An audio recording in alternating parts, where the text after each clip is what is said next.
ನಗರದಲ್ಲಿ drugs mafia ವಿರುದ್ಧ republic Kannada ದೊಡ್ಡದೊಂದು ಸಮರವನ್ನೇ ಸಾರಿತ್ತು. ಈಗ ಡ್ರಗ್ಸ್ ಮಾಫಿಯಾ ಇದೆ ಅನ್ನುವಂತ ಭಯಾನಕ ಸತ್ಯವನ್ನ ಸಚಿವ ಸಂತೋಷ್ ಲಾಡ್ ಒಪ್ಪಿಕೊಂಡಿದ್ದಾರೆ.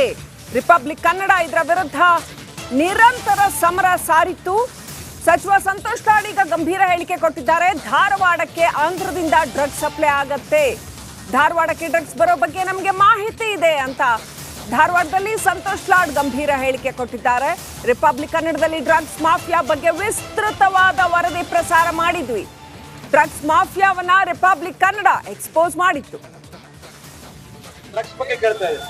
ಡ್ರಗ್ಸ್ ಬಗ್ಗೆ ಬರ್ತಕ್ಕಂಥದ್ದು ನಮಗಿರ್ತಕ್ಕಂಥ ಮಾಹಿತಿ ಪ್ರಕಾರ ಆಂಧ್ರದಿಂದ ಬರ್ತಾ ಇದೆ. ಇದು ಡ್ರಗ್ಸ್ ಅಂತಕ್ಕಂಥದ್ದು ಇವತ್ತೇನಿದೆ ಸಾರ್ವಜನಿಕ ಜೀವನದಲ್ಲಿ ನಿಮ್ಮ ಮೇಲೆ ನಮ್ಮ ಮೇಲೆ ಅಷ್ಟೇ ಜವಾಬ್ದಾರಿ ಇದೆ. ಯಾಕೆ ಹೇಳ್ತಾ ಇದ್ದೀನಿ ಅಂತ ನಾನು ಸುಮ್ಮನೆ ಉದಾಹರಣೆಗಾಗಿ ಟೀಕೆ ಮಾಡ್ತಾ ಇಲ್ಲ. ಈ ಇಶ್ಯೂನು ತಾವು ತಗೋಬೇಕು. ಮುಂಡ್ರಾ ಪೋರ್ಟ್ ನಲ್ಲಿ ನಾನು ಬಹಳ ಸಲ ಹೇಳಿದೆ, 32,000 ಕೋಟಿ ಹಗರಣ. ಒಂದೇ ಒಂದು ವೆಸಲು 32,000 ಕೋಟಿಯಷ್ಟು ಬೆಲೆ ಬಾಳಿಸ್ತಕ್ಕಂತ ಡ್ರಗ್, ಅಫೀಮು, ಗಾಂಜಾ ಅಫ್ಘಾನಿಸ್ತಾನದಿಂದ ಈ ದೇಶಕ್ಕೆ ಬರ್ತಾ ಇತ್ತು. ಇದು ಕೇವಲ ಕರ್ನಾಟಕಕ್ಕೆ, ಬೇರೆ ರಾಜಸ್ಥಾನದಿಂದ ಅಥವಾ ಬೇರೆ ಆಂಧ್ರದಿಂದ ಬರ್ತಾ ಇದೆ ಅಂತಲ್ಲ, ಎಲ್ಲಾ ಮಲ್ಟಿ ಸೆಕ್ಟರ್ ಇಂದ ಬರ್ತಾ ಇದೆ. ಇದು ಎಲ್ಲರ ಜವಾಬ್ದಾರಿ ಇದೆ. ಇದು ದಯಮಾಡಿ ಇಶ್ಯೂ ಮಾಡ್ಬೇಕು. ಆಮೇಲೆ ಸಾರ್ವಜನಿಕರಲ್ಲಿ ಮನವಿ ಮಾಡತಕ್ಕಂಥದ್ದು, ಇವತ್ತು ಮೊನ್ನೆ ನಾವು ಆಕಸ್ಮಿಕವಾಗಿ ಸರ್ಪ್ರೈಸ್ ರೇಡ್ಗಳು ಮಾಡಿದ್ರಲ್ಲಿ 500 ಜನದಲ್ಲಿ ನಾವು ಪತ್ತೆ ಟೆಸ್ಟ್ ಮಾಡಿ ನೋಡ್ತಿದ್ರೆ 250 ಜನ ಪಾಸಿಟಿವ್ ಆಗಿದ್ದಾರೆ. ಇದು ಪ್ರೊಆಕ್ಟಿವ್ ಆಗಿ ನಮ್ಮ ಪೊಲೀಸ್ ಇಲಾಖೆಯಲ್ಲಿ ಕೆಲಸ ಮಾಡ್ತಾ ಇದೆ. ಸಾರ್ವಜನಿಕರಿಗೆ ಯಾಕೆ ಮಾಹಿತಿಯನ್ನು ಕೊಡ್ತಾ ಇದೀವಿ ಅಂತಂದ್ರೆ, ತಾವು ಕೂಡ ಜಾಗೃತರಾಗಬೇಕು. ಎಲ್ಲೆಲ್ಲಿ ಈ ತರ ಇರ್ತದೆ ಅದನ್ನ ಖಂಡನೆ ಮಾಡ್ಬೇಕು, ನೀವು ಒತ್ತಡ ತರಬೇಕು. ಆಮೇಲೆ ಅಧಿಕಾರಿಗಳಿಗಾಗಲಿ ನಮಗಾಗಲಿ ತಿಳಿಸ್ತಕ್ಕಂಥ ಕೆಲಸ, ಮಾಧ್ಯಮಕ್ಕೆ ತಿಳಿಸ್ತಕ್ಕಂಥ ಕೆಲಸ ಅವ್ರು ಮಾಡ್ಬೇಕಂತ ತಮ್ಮ ಮುಖಾಂತರ ಮನವಿಯನ್ನು ಮಾಡ್ಕೊಳ್ತೀವಿ. ಅಪ್ಡೇಟ್ ಪಡ್ಕೊಂಡ ಪ್ರತಿನಿಧಿ ಡಿ ವಿ ಕುಮಾರ್ ಕನೆಕ್ಟ್ ಆಗಿದ್ದಾರೆ. D V Kumar, drugs mafia ಇದೆ ಅಂತ ಸಂತೋಷ್ ಲಾಡ್ ಒಪ್ಕೊಂಡಿದ್ದಾರೆ ಅಂತ ಪೊಲೀಸ್ ಇಲಾಖೆ ಏನ್ ಮಾಡ್ತಾ ಇದೆ, ಅಧಿಕಾರಿಗಳು ಏನ್ ಮಾಡ್ತಾ ಇದ್ದಾರೆ, ಜನಪ್ರತಿನಿಧಿಗಳು ಇವರೆಲ್ಲ ಏನ್ ಮಾಡ್ತಿದ್ದಾರೆ, ಇನ್ಕ್ಲೂಡಿಂಗ್ ಸಂತೋಷ್ ಲಾಡ್? ಯಾಕೆ ಗೊತ್ತಿದ್ರು ಅಂದ್ರೆ ಇಷ್ಟು ದಿವಸ ಕಣ್ಮುಚ್ಕೊಂಡು ಸುಮ್ಮನೆ ಕೂತಿದ್ದಾರಾ ಅಥವಾ ನಿದ್ದೆ ಮಾಡ್ತಾ ಇದ್ದಾರಾ? ಶ್ರೀಲಕ್ಷ್ಮಿ, ಏನಂದ್ರೆ ಧಾರವಾಡದಲ್ಲಿ ಕೂಡ ಇತ್ತೀಚೆಗೆ ಮಾದಕ ವಸ್ತುಗಳ ಹಾವಳಿ ಹೆಚ್ಚಾಗ್ತಾ ಇದೆ. ಇದಕ್ಕೆ ಸಂಬಂಧಪಟ್ಟಂತೆ ಕಳೆದ ವಾರ ಕೂಡ ರಿಪಬ್ಲಿಕ್ ಕನ್ನಡದಲ್ಲಿ ವಿಸ್ತೃತವಾದ ವರದಿಯನ್ನು ಕೂಡ ಮಾಡಲಾಗಿತ್ತು. ಧಾರವಾಡದಲ್ಲಿರುವಂತಹ ಗಾಂಜಾ ಸೇವನೆ ಹಾಟ್ ಸ್ಪಾಟ್ಗಳು ಎಲ್ಲಿದಾವೆ ಅನ್ನೋದನ್ನು ಕೂಡ ವರದಿಯನ್ನು ಮಾಡ್ತಿದ್ರು. ಬೆನ್ನಲ್ಲೇ ಏನು ರಾಜ್ಯಾದ್ಯಂತ ಡ್ರಗ್ಸ್ ಮಾಫಿಯಾ ಹೆಚ್ಚಾಗ್ತಾ ಇದೆ. ಅದರ ಜೊತೆ ಧಾರವಾಡದಲ್ಲಿ ಬೇರೆ ಬೇರೆ ಜಿಲ್ಲೆಗಳಿಂದ ಸ್ಪರ್ಧಾತ್ಮಕ ವಿವಿಧ ನೇಮಕಾತಿಗಳ ಸ್ಪರ್ಧಾತ್ಮಕ ಪರೀಕ್ಷೆಗಾಗಿ 50,000ಕ್ಕೂ ಹೆಚ್ಚು ಯುವಕರು ಧಾರವಾಡದಲ್ಲಿ ತಂಗಿದ್ದಾರೆ. ಹೀಗೆ ಬಂದಿರುವಂತಹ ಹುಡುಗರು, ಸಾಕಷ್ಟು ಹುಡುಗರು ಮಾದಕ ವಸ್ತುಗಳಿಗೆ ವ್ಯಸನಕ್ಕೆ ಬಲಿಯಾಗಿದ್ದಾರೆ ಅನ್ನುವಂತ ಒಂದು ಮಾಹಿತಿ ಇತ್ತು. ಇದಕ್ಕೆ ಸಂಬಂಧಪಟ್ಟ ಸಾಕಷ್ಟು ಜನರನ್ನ ಪೊಲೀಸರು ಯಾರ್ಯಾರು ಡ್ರಗ್ಸ್ ಅನ್ನು ಸೇವನೆ ಮಾಡ್ತಾರೆ ಅವರನ್ನೇ ಹಿಡಿದು ಅವ್ರಿಗೆ ಕೌನ್ಸಿಲಿಂಗ್ ನಡೆಸೋದು ತಪಾಸಣೆ ಮಾಡಿದಾಗ 60%ಕ್ಕೂ ಹೆಚ್ಚು ಏನಂತಂದ್ರೆ ಬಂಧಿತರ ವಶಕ್ಕೆ ಪಡೆದಂತ ತಪಾಸಣೆ ಮಾಡಿದ್ರೆ 60%ಕ್ಕೂ ಹೆಚ್ಚು ಜನರಲ್ಲಿ ಪಾಸಿಟಿವ್ ವರದಿಗಳು ಕೂಡ ಬರ್ತಾ ಇದೆ. ಇದಕ್ಕೆ ಪೂರಕವಾಗಿ ಈಗ ಸಂತೋಷ್ ಲಾಡ್ ಅವರು ಧಾರವಾಡಕ್ಕೆ ಡ್ರಗ್ಸ್ ಬರ್ತಾ ಇದೆ ಅನ್ನೋದನ್ನ ಒಪ್ಪಿಕೊಂಡಿದ್ರು. ಆಂಧ್ರ ಮೂಲಕವಾಗಿ ಡ್ರಗ್ಸ್ ಬರ್ತಾ ಇದೆ. ನಮ್ಮ ಕರ್ನಾಟಕಕ್ಕೆ ಅಷ್ಟೇ ಅಲ್ಲ, ಬೇರೆ ಬೇರೆ ರಾಜ್ಯಗಳಲ್ಲೂ ಕೂಡ ಡ್ರಗ್ಸ್ ಮಾಫಿಯಾ ಹೆಚ್ಚಾಗಿ ನಡೀತಾ ಇದೆ. ಇದಕ್ಕೆ ಕಡಿವಾಣ ಹಾಕೋದಕ್ಕೆ ನಮ್ಮ ಕ್ರಮ ಕೈಗೊಳ್ತಾ ಇದ್ದೇವೆ. ಪೊಲೀಸ್ ಇಲಾಖೆ ಕೂಡ ಈ ನಿಟ್ಟಿನಲ್ಲಿ ಕೆಲಸ ಮಾಡ್ತಾ ಇದಕ್ಕೆ ಸಾರ್ವಜನಿಕರು ಕೂಡ ಕೈ ಜೋಡಿಸಬೇಕಾಗುತ್ತದೆ. ಜನಪ್ರತಿನಿಧಿಗಳು ಅದ್ರ ಜೊತೆಗೆ ಪೊಲೀಸ್ ಇಲಾಖೆ ಮತ್ತು ಸಾರ್ವಜನಿಕರು ಕೂಡ ಕೈ ಜೋಡಿಸಬೇಕು. ಎಲ್ಲೆಲ್ಲಿ ಇಂಥ ಕೃತ್ಯಗಳು ನಡೀತಾ ಇದೆ ಅದ್ರ ಬಗ್ಗೆ ಮಾಹಿತಿಯನ್ನು ಕೂಡ ಕೆಲಸವನ್ನು ಮಾಡಿ ಸಾರ್ವಜನಿಕರು ಕೂಡ ನಮ್ಮೊಂದಿಗೆ ಕೈ ಜೋಡಿಸಿದಾಗ ಮಾತ್ರ ಇದನ್ನು ಸಂಪೂರ್ಣವಾಗಿ ನಿರ್ಮೂಲನೆ ಮಾಡಬಹುದು ಅನ್ನುವಂತ ಒಂದು ಹೇಳಿಕೆ. Thank you D V Kumar ಡೀಟೇಲ್ಸ್ಗಾಗಿ. ರಾಜಧಾನಿ ಬೆಂಗಳೂರು ಗುಂಡಿ ಸಿಟಿ ಆಗ್ತಾ ಇರೋದಕ್ಕೆ ಸ್ವತಃ ಮಂತ್ರಿಗಳೇ ಬೇಸರವನ್ನ ವ್ಯಕ್ತಪಡಿಸಿದ್ದಾರೆ. ತಮ್ಮದೇ ಪಕ್ಷ ಆಡಳಿತದಲ್ಲಿ ಇರುವಾಗ ಇಷ್ಟೊಂದು ಅಸಹಾಯಕರಾದ ಮಂತ್ರಿಗಳು ಸ್ವತಃ ತಮ್ಮ ಸರ್ಕಾರ ಮತ್ತು ಬಿಬಿಎಂಪಿಯ ವಿರುದ್ಧ ಅಸಮಾಧಾನವನ್ನ ಹೊರಹಾಕಿರೋದು ಸಚಿವ ಕೃಷ್ಣ ಬೈರೇಗೌಡರು. ಗುಂಡಿ ಅವ್ಯವಸ್ಥೆ ಬಗ್ಗೆ ವಿಡಿಯೋ ಶೇರ್ ಮಾಡಿದ್ದಾರೆ ಸಚಿವರು. ಹೆಬ್ಬಾಳ ರಿಂಗ್ ರೋಡಿನ ಸರ್ವಿಸ್ ರಸ್ತೆಯ ವಿಡಿಯೋನ ಶೇರ್ ಮಾಡಿ ಯಾರಾದರೂ ಆಗಲಿ ದಯವಿಟ್ಟು ಗುಂಡಿಯನ್ನ ಮುಚ್ಚಿ ಅಂತ ಕೇಳಿಕೊಂಡಿದ್ದಾರೆ.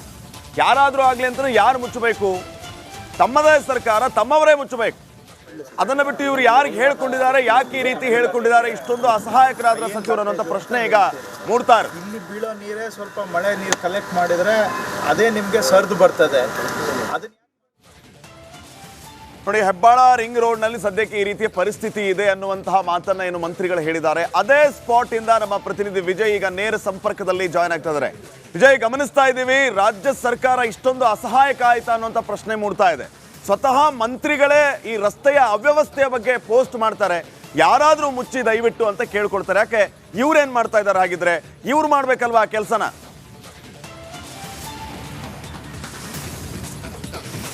ಶ್ರೀಪಾದ್, ಬೆಂಗಳೂರಲ್ಲಿ ರಸ್ತೆ ಗುಂಡಿಗಳ ಏನು ಅವ್ಯವಸ್ಥೆ ಸಂಬಂಧಪಟ್ಟಂತೆ ಖುದ್ದು ಸಚಿವರೇ ಅಸಹಾಯಕತೆ ವ್ಯಕ್ತಪಡಿಸಿರುವಂಥದ್ದು. ಅದು ರಸ್ತೆಯಲ್ಲಿ ಏನು ವೀರಣ್ಣಪಾಳ್ಯದಿಂದ ಹೆಬ್ಬಾಳ ರಿಂಗ್ ರೋಡ್ ಹೋಗಿರುವಂಥ ರಸ್ತೆ ಗುಂಡಿಗಳಿಂದ ಸಂಪೂರ್ಣವಾಗಿ ಅವ್ಯವಸ್ಥೆ ಆಗಿರುವಂಥದ್ದು. ಖುದ್ದು ಸಚಿವರು ವಿಡಿಯೋನ ಟ್ವೀಟ್ ಮೂಲಕ ಏನು ವಿಡಿಯೋನ ಹಾಕಿ ಅಲ್ಲಿ ದಯವಿಟ್ಟು ರಸ್ತೆಯನ್ನು ಮಾಡಿ ಅಂತ ಖುದ್ದು ಸಚಿವರು ಹೇಳುವಂತ ಅಸಹಾಯಕ ಪರಿಸ್ಥಿತಿಗೆ ಬಂದಿರುವಂಥದ್ದು. ಅಂದ್ರೆ ಆಡಳಿತ ವ್ಯವಸ್ಥೆ ಸರ್ಕಾರ ಎಷ್ಟರ ಮಟ್ಟಿಗಿದೆ ಅಂತ ನಾನೀಗ ಅದೇ ಜಾಗದಲ್ಲಿದ್ದೇನೆ.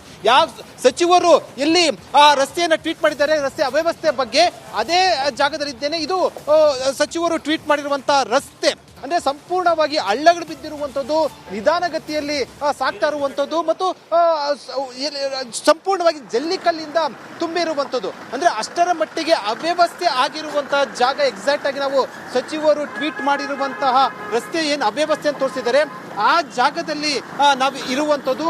ಸಂಪೂರ್ಣವಾಗಿ ನೋಡ್ಬೋದು ಶ್ರೀಪಾದ್, ಅಂದ್ರೆ ಏನು ಸಂಪೂರ್ಣವಾಗಿ ರಸ್ತೆ ಜಾಮ್ ಕೂಡ ಆಗಿರುವಂಥದ್ದು. ಜಾಮ್ ಆಗಿರುವಂಥ ಕಾರಣ ಏನಂತಂದ್ರೆ ಅಂದ್ರೆ ನಿಧಾನಗತಿಯಲ್ಲಿ ಸಂಚಾರ ಮಾಡಬೇಕಾದಂತಹ ಪರಿಸ್ಥಿತಿ ಬಂದಿರುವಂಥದ್ದು. ಸಾರ್ವಜನಿಕರು ಕೂಡ ಸಾಕಷ್ಟು ಆಕ್ರೋಶವನ್ನ ವ್ಯಕ್ತಪಡಿಸ್ತಾ ಇರುವಂಥದ್ದು. ಅಷ್ಟರ ಮಟ್ಟಿಗೆ ರಸ್ತೆ ಹಾಳಾಗಿರುವಂಥದ್ದು ಮತ್ತು ಸಂಪೂರ್ಣವಾಗಿ ರಸ್ತೆ ಹಾಳಾಗಿರೋ ಜೊತೆಗೆ ಇಲ್ಲಿ ಟಾರ್ ಕೂಡ ಕಂಡಿಲ್ಲ. ಮತ್ತು ವಿಶೇಷ ಏನಂತಂದ್ರೆ ಈ ಜಾಗದಲ್ಲಿ ಏನಿದ್ದಾರೆ ಸುಮಾರು ಒಂದು 1/4 ಕಿಲೋಮೀಟರ್ ಇದೇ ರೀತಿಯಲ್ಲಿ ಪರಿಸ್ಥಿತಿ ಇರುವಂಥದ್ದು.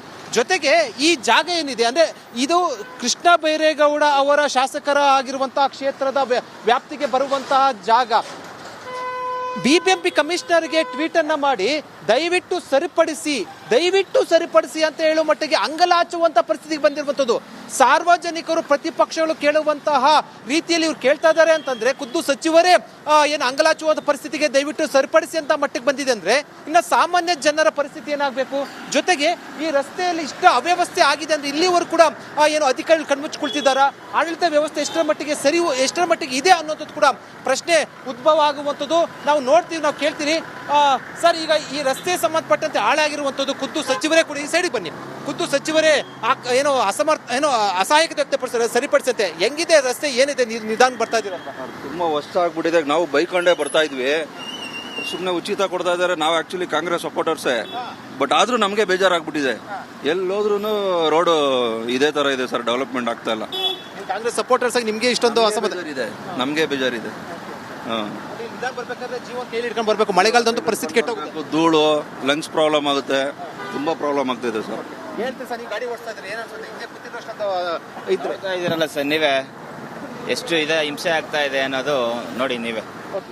ಸರ್, ರಸ್ತೆ ಅವ್ಯವಸ್ಥೆ ಸಂಬಂಧಪಟ್ಟಂತೆ ಸಂಪೂರ್ಣವಾಗಿ ಅಂದ್ರೆ ಹೋಗಿರುವಂತದ್ದು ಖುದ್ದು ಸಚಿವರೇ ಈ ಬಗ್ಗೆ ಅಸಮಾಧಾನ ವ್ಯಕ್ತಪಡಿಸಿದ್ದಾರೆ. ಅಂದ್ರೆ ಈ ಮಟ್ಟಿಗೆ ಬಂದಿದೆ. ಏನಿಸುತ್ತೆ ರಸ್ತೆ ಸಂಬಂಧಪಟ್ಟಂತೆ ಇಷ್ಟೊಂದೆಲ್ಲ ಹಾಳಾಗಿದೆ? ತುಂಬಾ ಕಷ್ಟ ಆಗುತ್ತೆ ಈ ತರ ರಸ್ತೆಯಲ್ಲಿ ಹೋಗ್ಲಿಕ್ಕೆ. ಓಕೆ, ಸೊ ಸರಿ ಮಾಡಬೇಕು. ಯಾವಾಗಲೂ ಇಲ್ಲಿ ಟ್ರಾಫಿಕ್ ಜಾಮ್ ಆಗುತ್ತೆ. ಓಕೆ, ಯಾವ ಟ್ರಾಫಿಕ್ ಜಾಮ್ ಮತ್ತೆ ಧೂಳು ಬರುವಂತದ್ದು